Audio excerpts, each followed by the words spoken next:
안녕하세요. 듬직한 남편, 그리고 사랑하는 자식 셋과 함께 살아가고 있는 60대 여자입니다. 저는 60년 넘게 인생을 살아오는 동안 참 많은 파도를 부딪혀온 사람입니다. 남편 또한 파란만장한 젊은 시절을 보내고 저를 만나 지금은 평온한 노후를 보내고 있는데요.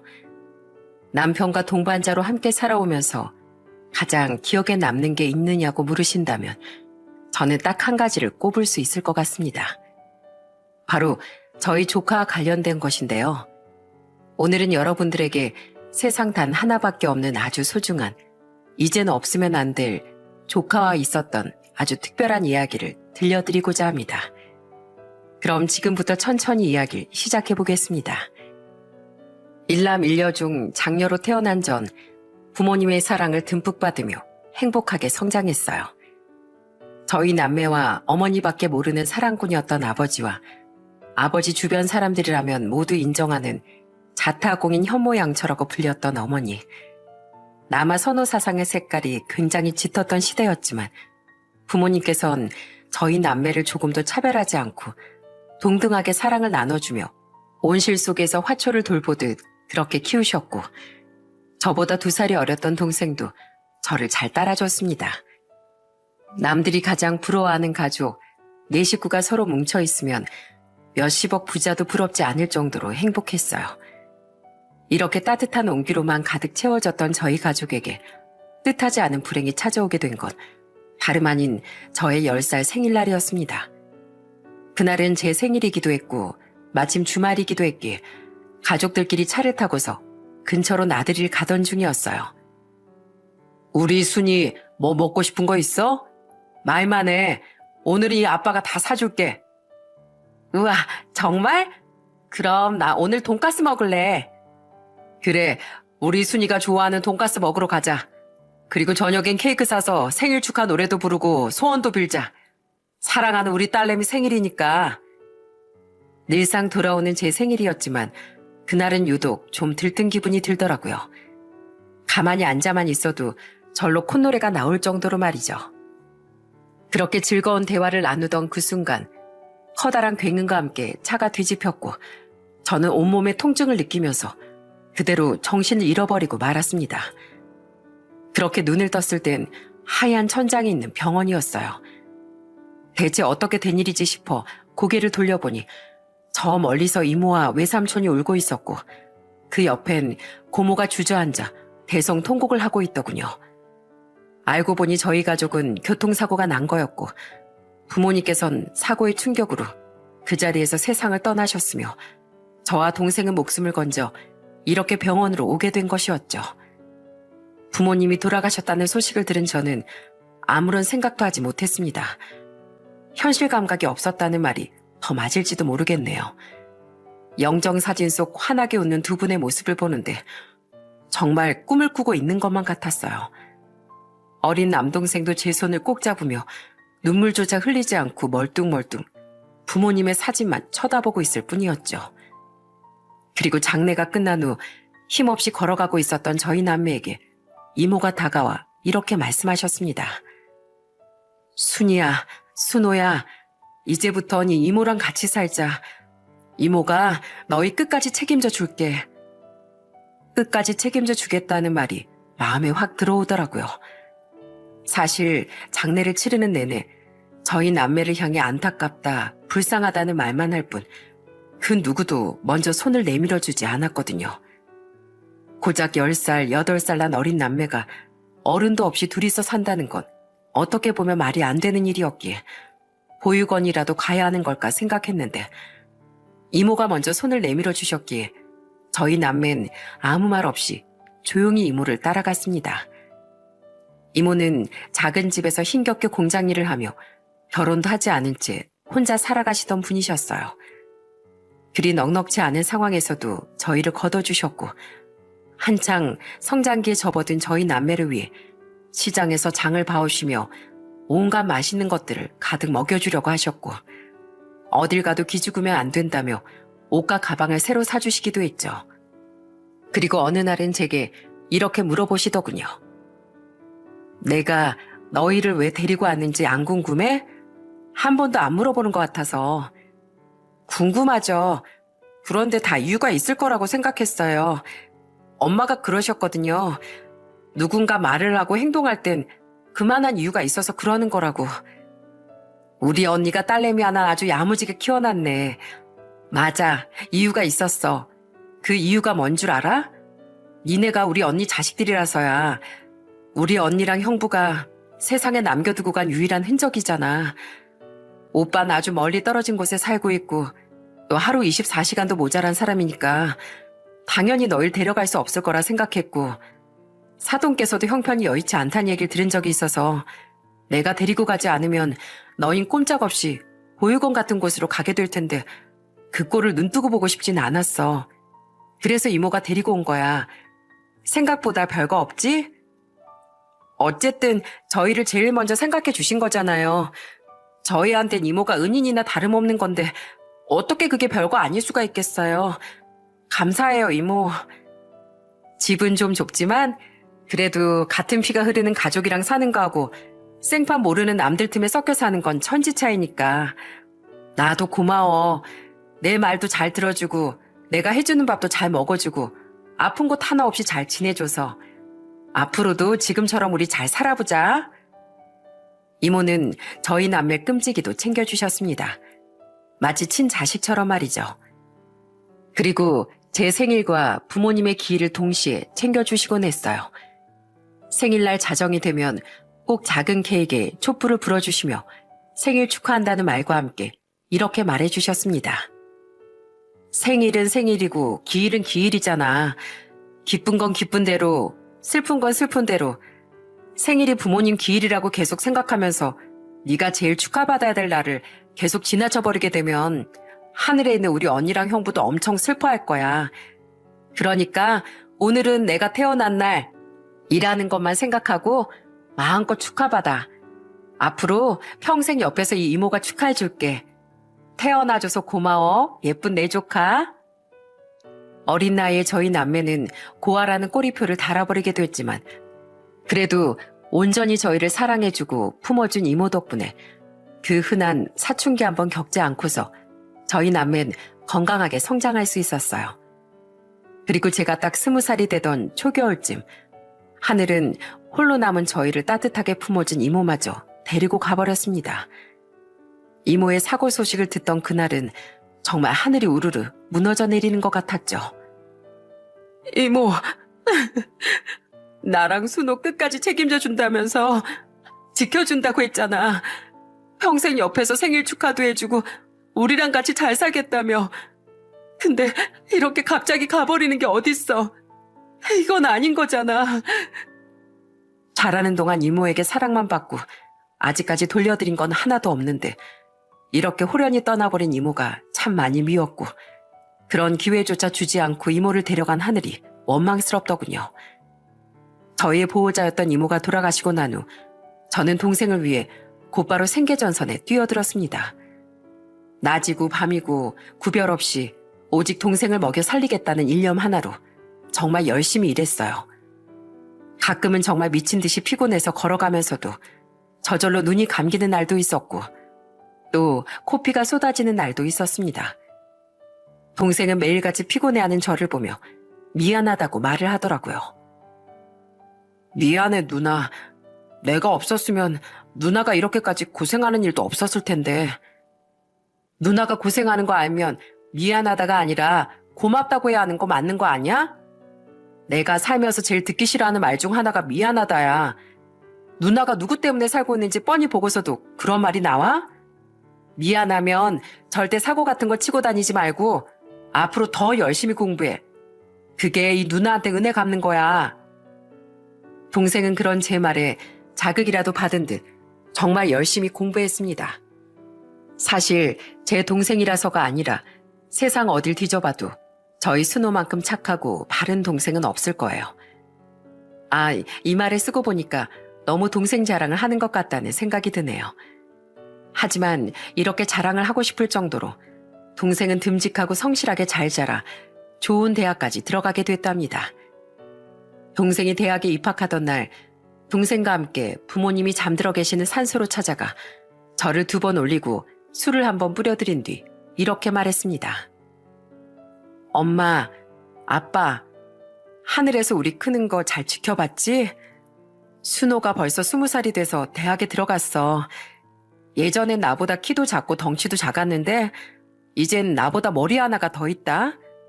어깨도 엄청 넓어졌고 말이야. 우린 잘 지내고 있어. 가끔은 엄마 아빠가 옆에 있었으면 좋았을 텐데 라는 생각을 해. 그래도 이젠 시간이 좀 지나서 그런가 조금 덤덤해진 것 같기도 하네. 우린 지금처럼 엄마 아빠가 걱정할 일 없게끔 잘 지내고 있을게.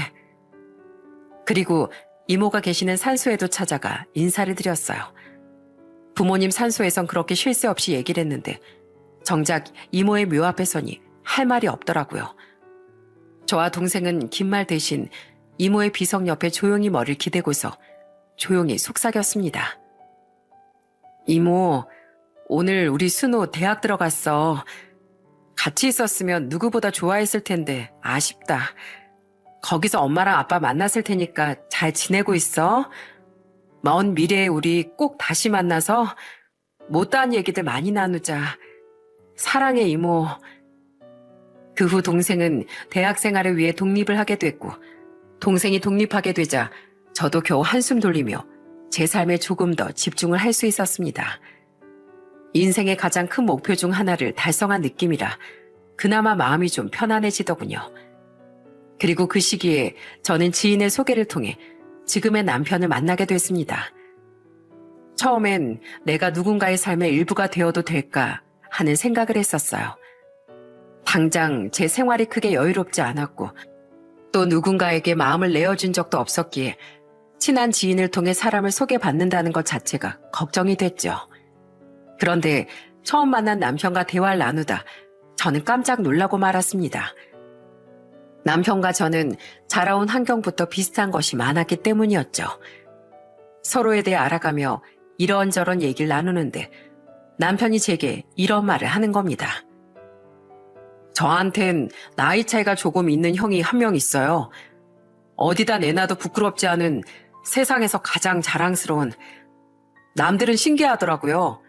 어떻게 형이랑 그렇게 사이가 좋을 수 있냐고. 진짜 부러워 죽겠다면서 말이죠.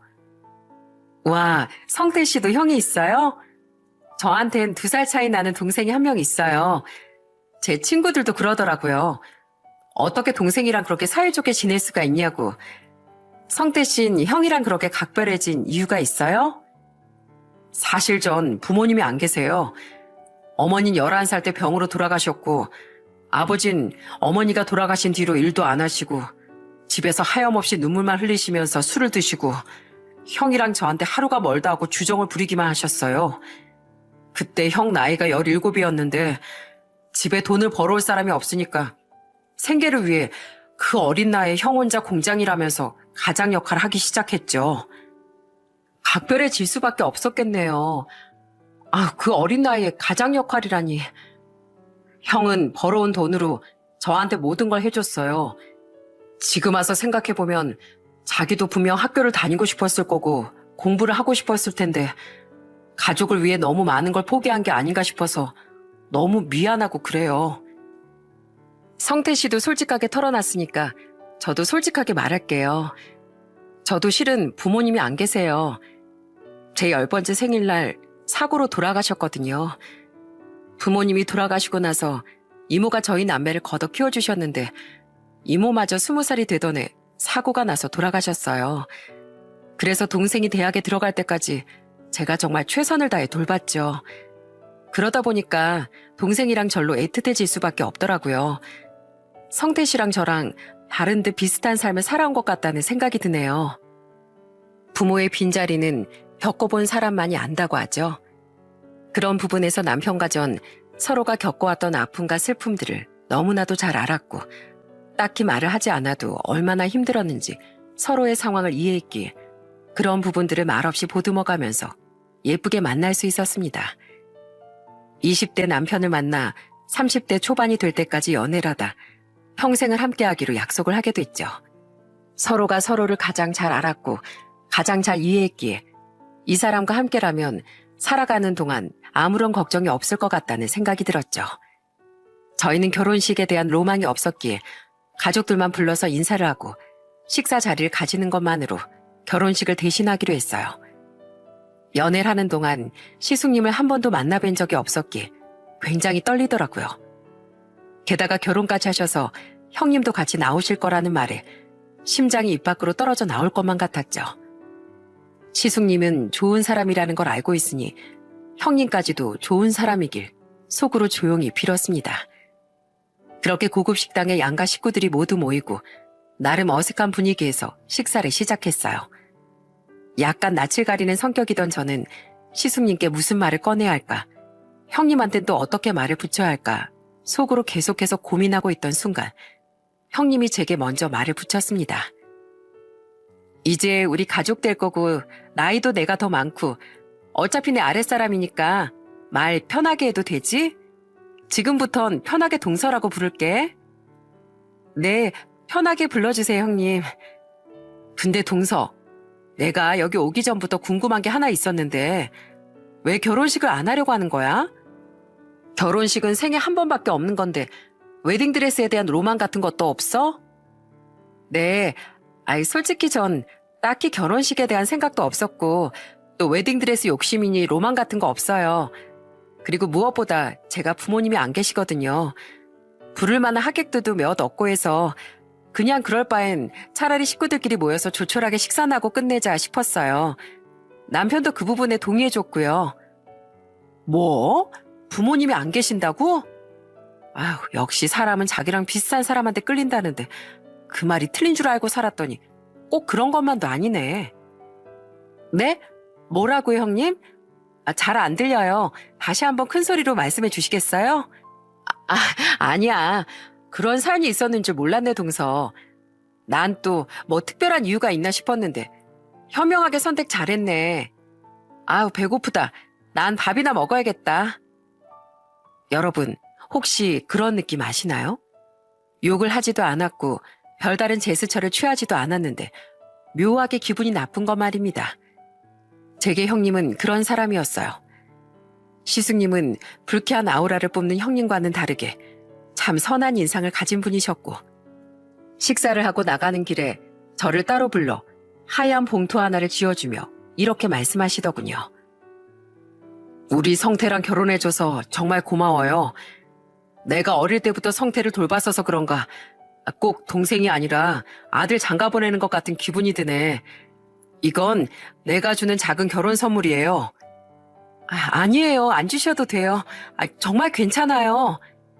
아니에요. 꼭 받아줘요. 아무것도 없이 보내는 것 같아서 내가 마음이 무거워서 그래요. 큰 돈도 아니고 집 구할 때 보태거나 가구 사는 데라도 보태요. 그리고 다음엔 우리 집에 애기 보러 놀러 와요. 아직 3살밖에 안 돼서 오늘은 장모님께 잠시 맡겨놓고 왔거든요. 다음에 오면 볼 수 있을 거예요. 그럼 조심히 들어가요. 만나서 반가웠어요. 봉투 안에는 300만 원이라는 돈이 들어있었습니다. 저는 이 돈을 그대로 남편에게 전해줬고 남편은 그 돈을 한참 동안 손에 쥐고 있다 조용히 눈물을 흘렸어요. 그 눈물이 어떤 것인지 말하지 않아도 대충은 알 것 같았기에 저는 남편의 등을 어루만져 줬습니다. 그렇게 저희는 혼인신고를 해서 정식으로 부부가 됐고 저희가 결혼한 지 2년 정도 지난 후 동생도 사랑하는 사람을 만나 결혼을 하게 됐습니다. 동생도 결혼식을 올리지 않았고 저희 부부와 함께 식사 자리를 가지며 인사를 올리는 것으로 간단하게 대체했답니다. 저희 부부가 결혼하고 아무 문제 없이 행복하게만 살았는지 궁금하시죠? 결혼 후 저희 사이는 연애 때와 마찬가지로 깨가 콸콸 쏟아졌습니다. 예쁜 아들 하나와 연년생으로 예쁜 딸까지 낳을 정도로 말이죠. 그런데 딱 하나 옥의 티가 있었다면 그건 바로 형님이었어요. 형님은 시숙님과 남편 앞에선 세상 좋은 사람인 척 행동을 하다가도 저랑 둘이서만 있으면 아주 거짓말처럼 가면을 싹 갈아 끼곤 했어요. 언젠 가족끼리 같이 모여서 식사를 하는 날이었는데 남편과 시숙님이 잠시 자리를 비우자 형님이 저를 보며 이렇게 말하더군요. 동서, 솔직히 말해봐. 시집살이 하기 싫어서 일부러 부모 없는 사람 골라 만난 거지? 갑자기 그게 무슨 말도 안 되는 소리 하시는 거예요, 형님. 일부러 부모 없는 사람 골라 만난 거냐뇨. 듣는 저도 기분 나쁘지만 그건 아주버님이랑 저희 남편까지 욕하는 걸로 들리는데요. 왜 그렇게 발끈해? 내가 너무 전곡을 정확히 찔러버렸나? 아유, 많이 아팠구나, 동서? 미안. 내가 워낙 이런 걸 잘 찔러가지고 말이야. 뭐라고 해야 할까? 사랑 간파를 잘한다고 해야 할까? 그리고 따지고 보면 욕하는 것도 아니지. 다 맞는 얘긴데.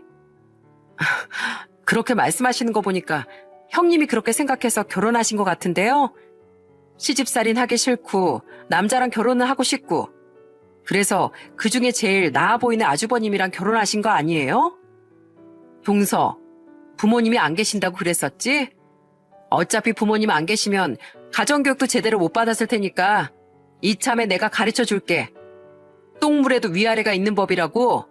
윗사람이 말을 하면 말대꾸를 하는 게 아니라 고분고분 고개만 끄덕거리는 거야. 동선 회사 생활도 이딴 식으로 하니?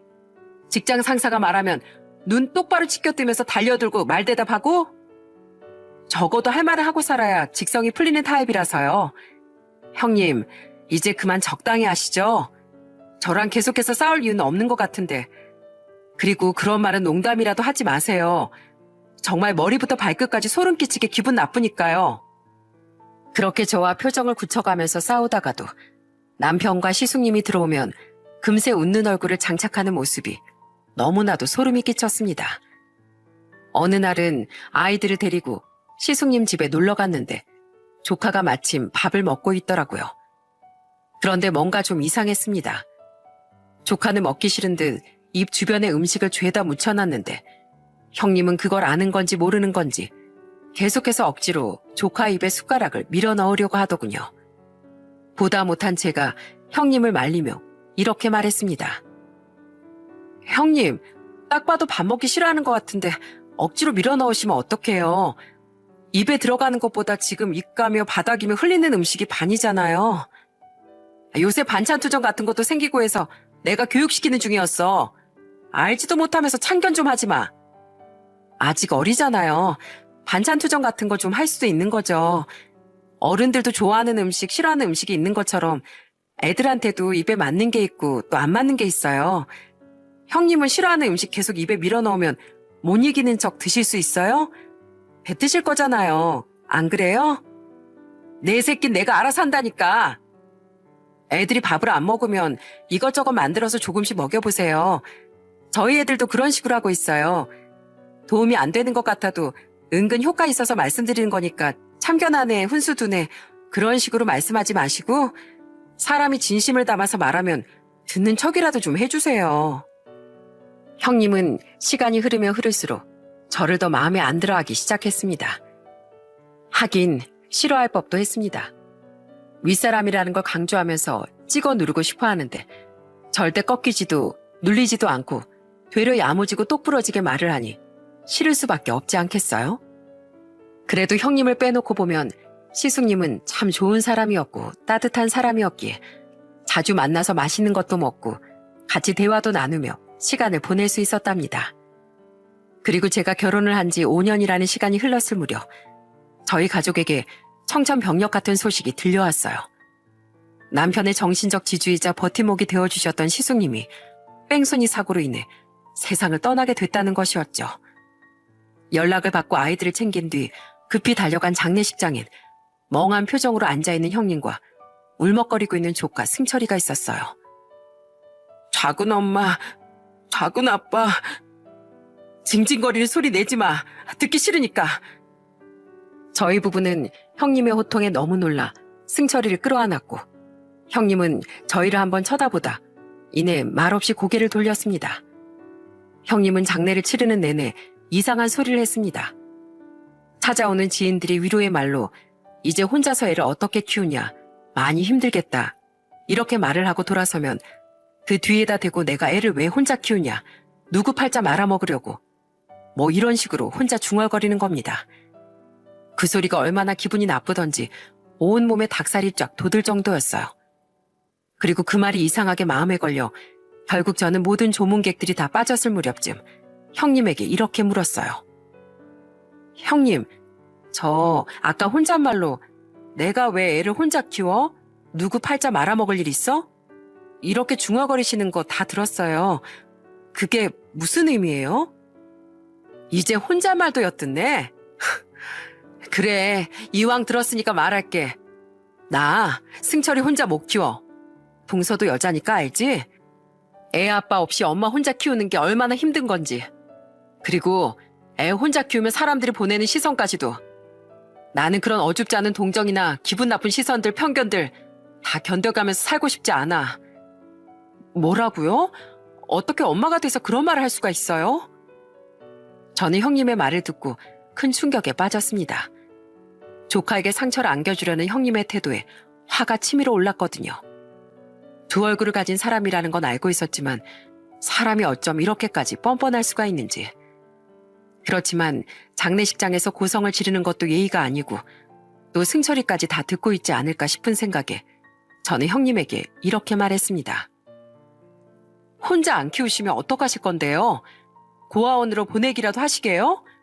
형님, 그거 애한테 진짜 못할 짓 하시는 거라는 거 알아요? 당연히 내가 안 키울 거니까 고아원으로 돌려보내야지. 지금 당장 내가 힘들어 죽겠는데 그런 것까지 일일이 신경 써줘야 돼, 내가? 왜? 형님은 사람의 탈을 쓴 악마 같아요. 아니, 악마도 이러진 않겠어요. 승철이한텐 지금 형님이 유일한 세상일 텐데 형님 그러다가 정말 천벌받아요. 네? 벌을 받아도 내가 받지 동서가 받는 거 아니잖아. 그리고 이제 장례 끝나고 나면 우리 볼 일 없어. 그러니까 내가 애를 고아원에다가 보내든 말든 신경 쓰지 말고 이래저래 훈수 두지도 말고 동서 앞가림이나 제대로 하고 살아. 알겠어? 할 말이 없었습니다. 사람이 어떻게 이럴 수가 있는지 정말 제 상식으론 이해가 가지 않았죠. 저는 이 수준 이하의 대화를 승철이가 듣지 않았기만을 진심으로 바랬습니다. 하지만 제 바람과는 달리 승철이는 그날 저희의 대화를 다 엿들은 것 같더라고요. 안타깝게 세상을 떠난 시숙님을 잘 보내드리고 나서 집에 돌아온 지 몇 시간도 채 지나지 않은 저녁, 승철이가 혼자 저희 집으로 찾아왔더라고요. 밖에는 비가 주룩주룩 내리고 있었는데 우산 하나 없이 비를 쫄딱 맞고선 말이죠. 저희 부부는 깜짝 놀라 우선 승철이를 집 안으로 들였고 수건을 가져와 젖은 얼굴이며 몸을 꼼꼼하게 닦아주며 물었습니다. 승철아, 비 오는데 왜 우산도 안 쓰고 이렇게 왔어? 감기 걸리면 어떡하려고? 작은 엄마 집까지는 어떻게 왔어? 집에서 여기까지 걸어서 온 거야? 네, 작은 엄마, 저 부탁드릴 게 있는데요. 뭔데? 말해봐. 장례식장에서 엄마랑 작은 엄마 대화 다 들었어요. 아빠가 돌아가셨으니까 저를 고아원으로 보내겠다고 한 거예요. 저 고아원에 가기 싫어요. 밥도 잘 먹고 공부도 열심히 할게요. 작은 엄마가 저 좀 키워주시면 안 돼요? 이렇게 무릎 꿇고 부탁할게요. 조그만 손으로 제 옷자락을 붙잡고 닭똥 같은 눈물을 뚝뚝 떨어뜨리는데 가슴이 갈기갈기 찢어지는 것 같았습니다. 그 모습을 보던 남편은 눈물을 흘리며 일으켜 세워주고 꼭 안아주었어요. 저는 하나부터 열까지 남편에게 그동안의 것들을 모두 털어놓았습니다. 장례식장에서 우리가 어떤 대화를 나눴는지, 형님은 어떤 사람이었는지에 대한 것들을요. 하나부터 열까지 빠짐없이 다 얘기해줬죠. 대화를 끝낸 후 내린 저희의 결론은 승철이를 우리가 키우자였습니다. 또 승철이를 보니 제 어린 시절이 생각나기도 해서 차마 외면할 수가 없었어요. 그리고 저는 곧장 그 형님이라는 못된 여자에게 전화를 걸었습니다. 승철이를 우리가 맡아서 키울 테니 행여나 찾아와서 행패 부리거나 할 생각은 추호도 하지 말라고 경고를 하기 위함이었죠. 그런데 예상외로 형님은 순순히 아이를 보내주면서 이렇게 말하더군요. 스스로 혹을 떼가겠다는데 마다할 사람이 어디 있겠어? 행패 안 부릴 테니까 쓸데없는 걱정 하지마 동서. 앞으로 살면서 다신 승철이랑 저희 가족 머리 털끝이라도 볼 생각하지 말어. 행여나 찾아오기만 해봐. 가만히 안 둘 테니까. 그날 이후로 승철이는 저희 부부와 함께 살게 됐어요. 아이들에게도 승철이와 함께 살게 된 이유를 받아들이기 쉽게끔 얘기해줬는데 예상외로 아이들은 굉장히 빠르게 받아들이더군요. 되려 함께 로봇놀이를 할 사람이 생겼다며 기뻐하는 아들을 보면서 마음이 좀 놓였습니다. 처음엔 저희 집에서 살짝 낯을 가리던 승철이도 어느 순간부턴 마음 편하게 아이들과 잘 놀고 밥도 잘 먹으면서 점점 저희 가족과의 생활에 잘 적응해줬어요. 그리고 무엇보다 감동이었던 건 어버이날이 왔을 때 저와 남편에게 서툴게 만든 카네이션을 달아준 거였습니다. 우리는 무늬만 가족이 아니라 진짜 가족이 되어가고 있다는 걸 그때 처음으로 느꼈어요. 승철이와 함께 살면서 알게 된 가장 놀라운 사실 하나는 미적 감각이 뛰어나다는 것이었어요. 중학생이 됐을 땐 미술대회에서 금상을 탔다며 작품을 들고 왔는데 와, 정말 넋을 놓고 쳐다볼 만큼 잘 그렸더라고요. 학원 한 군데 보낸 적도 없었는데 말이죠. 이야, 승철아, 너 커서 화가해도 되겠다. 내 조카라 사는 말이 아니라 너무 잘 그렸는데? 작은 아빠, 너무 그렇게 비행기 태워주지 마세요. 저 좀 민망해지려고 해요. 야, 이런 건 비행기가 아니라 극찬이라고 하는 거야. 미술학원 문턱 한번 안 밟아보고 이 정도로 그리는 거면 재능이지, 재능. 승철아, 이 정도면 너 정말 잘하는 거야. 그 후로 승철이는 점점 미술에 대한 두각을 드러냈고 제대로 배워보라고 학원을 보내주려고 하니 본인 스스로가 집에서 꾸준히 연습을 해보겠다고 하더군요. 재능 있는 아이에게 지원을 해주는 건 조금도 아깝지 않았기에 저희는 좋은 물감이며 붓, 팔레트 같은 것들을 승철이에게 사줬습니다. 그렇게 혼자서 꾸준히 그림을 그리며 실력을 키워나가던 승철이는 입시에 성공해 서울에서 유명한 미대로 진학할 수 있었어요. 그날 저희 가족은 오직 승철이만을 위한 축하 파티를 열어줬어요. 승철이는 대학에 진학했어도 독립을 하지 않고 계속해서 저희 부부와 함께 생활을 했습니다. 항상 집에 있을 때도 쉴 때도 손에서 연필과 지우개 그리고 붓과 물감을 놓지 않았고 시시때때로 저희 부부의 모습을 그려서 보여주기도 했죠. 짜잔! 이거 두 분이서 계시는 모습 스케치한 거예요. 어때요? 마음에 드세요? 어머, 넌 언제 이런 걸 보고 또 그렸어? 누가 그린 건데 당연히 마음에 들다마다지. 승철아, 너 사람 얼굴도 그릴 줄 아냐? 당연하죠. 왜요, 작은아버지? 그려드릴까요? 그래? 너만 괜찮으면 이 작은아빠 얼굴 한번 그려주라. 남편은 승철이에게 초상화를 그려달라고 부탁하면서 자리에 앉았지만 이내 후회했습니다. 초상화를 그리면 그림이 마무리될 때까지 한 자세와 표정을 그대로 유지하고 있어야 하잖아요.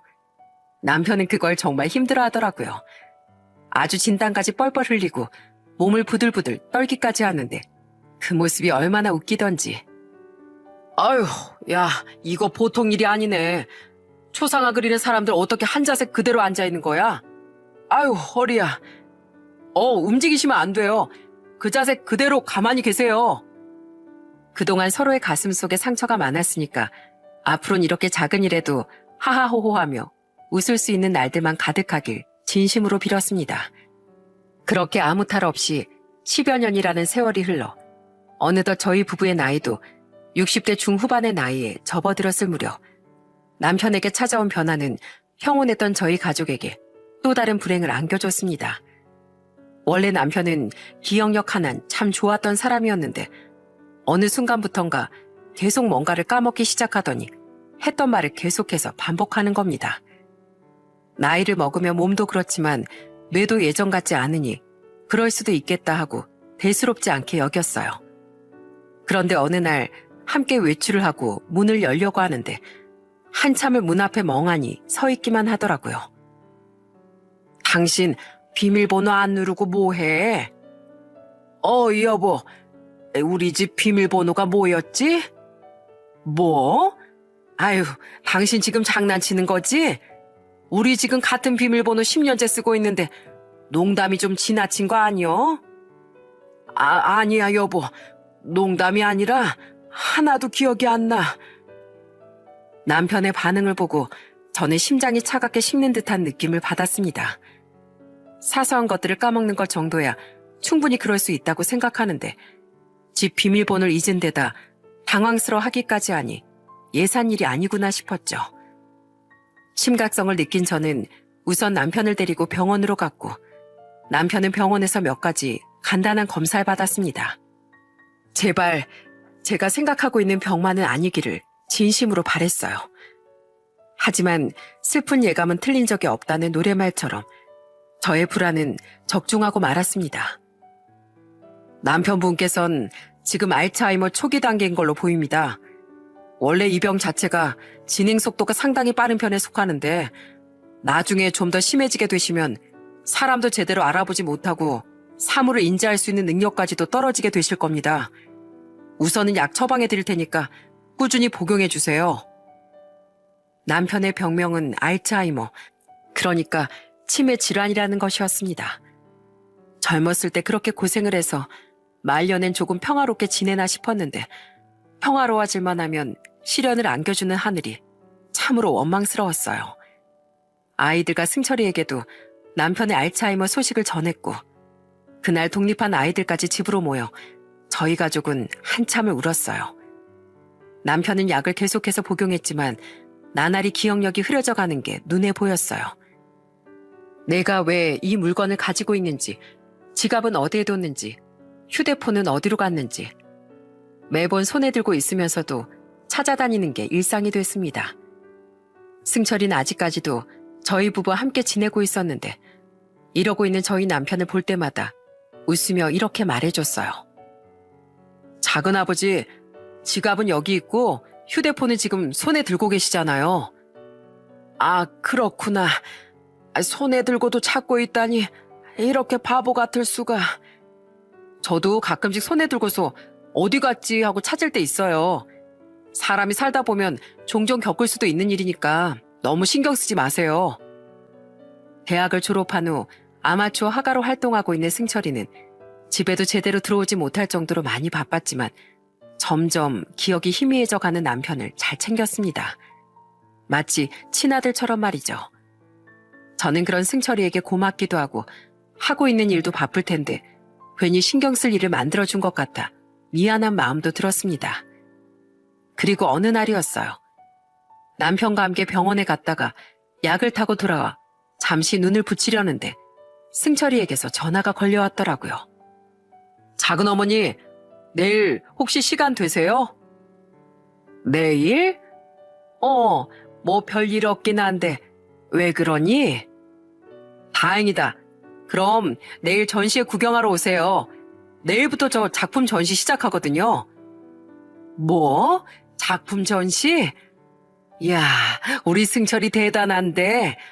그래, 조카가 직접 그린 작품으로 전시회를 한다고 하는데 내 당연히 가봐야지.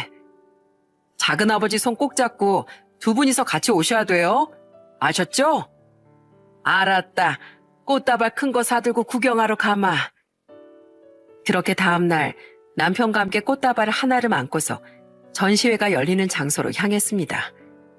그런데 작품 전시회가 열리는 것 치고는 굉장히 휑하더라고요. 뭐지 싶어서 일단 승철이가 알려준 장소로 문을 열고 들어온 순간 저희 부부는 입을 틀어막고 아무런 말도 할 수 없었습니다. 그곳에는 승철이와 저희 가족이 함께했던 모든 순간이 전시되어 있었어요. 승철이가 어린 시절부터 그려온 그림부터 시작해서 남편의 초상화, 우리 부부가 함께 붙어있는 모습, 우리 아이들 그림까지. 그리고 전시된 사진 옆에는 승철이와 저의 아이들이 어릴 적부터 시작해 지금까지의 사진들이 쭉 나열되어 있더군요. 이 전시회는 많은 사람들을 위한 공개적인 전시회가 아닌 오직 저희 두 부부를 위한 승철이의 선물이었던 거였어요. 그림과 사진들을 하나하나 훑어보면서 눈물을 흘리고 있을 때 승철이가 전시회장 안으로 들어왔습니다. 작은아버지, 작은어머니 오셨어요? 예, 넌 이런 걸 언제부터 준비하고 있었어? 난 아무리 찾아봐도 뭐 나와 있는 게 아무것도 없어서 잘못 찾아온 줄 알고 돌아갈 뻔했네. 아무도 모르게 준비했죠. 어렸을 때부터 그렸던 것부터 시작해서 같이 찍었던 가족 사진들까지. 작은아버지, 이 초상화 제가 언제 그려드렸는지 기억하세요? 이게 네가 그린 나란 말이지? 네, 맞아요. 저 대학 다닐 때 작은아버지가 집에서 초상화 그려달라고 말씀하셔서 그린 거예요. 그리고 그 옆에 있는 그림은 작은어머니랑 두 분이서 같이 텔레비전 보고 계시는 모습이 너무 다정해 보이셔서 그린 거고요. 기억을 잃어가는 남편을 위해, 그리고 그걸로 인해 힘든 시간을 보내고 있는 저를 위해 이런 이벤트를 준비한 것 같았어요. 정말 뭐라고 해야 할지 감도 잡히지 않더라고요. 기억은 시간이 가면 갈수록 점점 흐려지겠지만 여기에 있는 그림들이랑 사진들은 빛은 바랄지언정 지워지진 않잖아요. 그러니까 함께했던 추억이 떠오르지 않으면 이곳에서 마음 놓고 보고 가세요. 우리가 함께 어떤 추억을 쌓았는지 사진이랑 그림 보고서 새로운 것으로 인식된다면 그것도 그건 나름대로의 기억으로 남을 수 있잖아요. 승철아, 너무 고맙고 미안해서 내가 뭐라고 말을 해야 할지 모르겠다. 고맙고 미안하다는 말 하지 마세요, 작은어머니. 갈 곳 없던 절 친자식처럼 품어주신 것도 작은어머니랑 작은아버지셨고, 저한테 이렇게 새로운 삶을 살 수 있게 해주신 것도 두 분이시잖아요. 비록 두 분이 저한테 해주신 것에 비하면 이 정도는 정말 세 발의 피 정도겠지만, 작은어머니께는 조금이나마 작은 위로가 되어드리고 또 작은아버지 기억엔 조금이라도 좋은 영향을 미쳤으면 하는 마음에서 준비했어요. 우리를 위해 작은 전시관 전체를 빌려 우리의 인생사와 일대기를 틈틈이 그려 승철인 남편의 기억이 사라지기 전에 특별한 전시회를 열어준 것이었어요. 우리 부부만의 전시회를 열어준 승철이에게 진심으로 고마운 마음이 들었습니다. 그날 남편을 부둥켜 안고 얼마나 울었는지 모르겠네요. 작은아버지, 작은어머니, 이제는 제가 두 분을 지켜드릴게요. 그래, 고맙다, 고마워. 이렇게 잘 커줘서 대견스럽구나. 아휴, 시숙님이 살아계셨으면 얼마나 좋았을꼬. 그렇게 남편과 저는 승철이에게 깊은 감명을 받고 어쩔 줄을 몰랐었네요. 그리고 시간이 얼마나 지났을까요? 어느 날 저희 집에 엄청난 불청객이 찾아왔어요. 저는 그 사람을 보고 깜짝 놀라고 말았습니다. 다시는 마주치고 싶지 않은 사람이었거든요. 동서, 잘 지냈어? 정말 오랜만이지? 그 불청객은 바로 형님이었습니다. 시숙님의 장례식 이후 한 번도 보지 못했던 형님은 과거의 모습을 조금도 찾아볼 수 없었어요. 허리는 굽을 대로 굽고 머리는 새하얗게 셀 대로 새고 힘이 잔뜩 빠진 영락없는 노인의 모습을 하고서 찾아왔더라고요. 동서는 무슨 동서? 가족관계가 끊긴 지가 몇십 년이 지났는데 이제 와서 동서 타령이야? 그동안 죽었는지 살았는지 기본적인 연락 한 통 없다가 왜 지금 찾아오신 건데요? 예전엔 내가 너무 독하고 모진 사람이었지. 이제 와서 사과하긴 너무 늦었지만 그래도 미안하다고 말하고 싶어서. 그때 상처 많이 받았을 텐데 미안해 동서. 사과하지 마세요. 이제 와서 사과한다고 한들 누가 눈 하나 깜짝할 줄 알아요? 이까지 사과로 우리 집까지 찾아온 건 아닐 테고 찾아온 진짜 용건을 말해요. 우리 승철이 보고 싶어서 왔어. 우리 승철이 좀 만나게 해주면 안 될까? 웃기는 소리하고 자빠졌네. 헌신짝처럼 버릴 땐 언제고. 이제 힘없고 병든 노인네 되니까 이제서야 아들이 생각나요? 승철인 그쪽 아들이 아니라 제 아들이에요. 가슴으로 낳은 제 아들. 그러니까 썩 꺼지세요. 알았어요? 동서. 형님이란 인간은 그렇게 한동안 하소연을 하고 후회를 한다며 찾아온 거였어요. 알고 보니 승철이 버리고 다른 남자와 재혼을 했다. 그 집 식구들에게 횡당했나 보더라고요. 아들을 버린 천인공날 인간의 말로는 나락뿐이었습니다. 저는 조심스럽게 승철이에게 이 사실을 알렸더니 역시나 버럭 화를 내고 다시는 찾아오게 하지 말아달라고 신신당부를 하더군요. 그만큼 승철이가 받은 상처는 말로 표현을 못하는 것이었어요. 그래서 그 이후부터 찾아오면 굵은 소금을 한 뭉탱이 집어서 던져버렸습니다. 다신 찾아오지 마. 사람이 죄를 지었으면 벌을 받는 거야. 당신은 지금 그걸 겪고 있는 거고. 그러게 왜 그런 못된 짓을 했어? 아무튼 한 번만 더 찾아오면 곱게나 안 보내. 알았어? 이렇게 경고를 하니까 씁쓸한 뒷모습으로 돌아가더군요. 어깨가 축 처진 채 말이죠. 아마 남은 인생은 고통 속에 살게 될 게 뻔해 보였습니다. 남편의 기억은 여전히 흐려지는 중입니다. 불행 중 다행히도 저와 저희 아이들 그리고 승철이의 피나는 노력 덕분에 흐려지는 속도가 조금은 느리게 진행되고 있어요. 동생도 가끔씩 찾아와 남편과 이런저런 과거 얘기를 나누면서 기억이 지워지지 않게끔 많은 도움을 주고 있답니다. 그리고 얼마 전부터 승철이는 일주일에 한 번씩 남편의 얼굴을 그려주고 있어요. 왜 일주일에 한 번이냐고 물어봤더니 별 의미는 없고 그냥 주마다의 남편을 기록해 두고 싶어서 그려놓는 거라고 하더군요.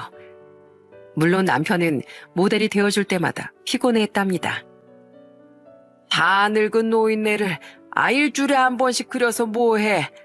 그려두고 보고 싶을 정도로 잘생긴 것도 아니구만. 에이, 작은아버지. 그렇게 말씀하시면 저 서운합니다. 저한텐 작은아버지가 정우성이고 이정재예요. 원래 잘생긴 모델, 좋은 모델은 자주 보고 그려주는 게 좋아요. 자, 작은아버지. 허리 쭉 펴시고 허리 아프시고 움직이고 싶어도 조금만 참으세요.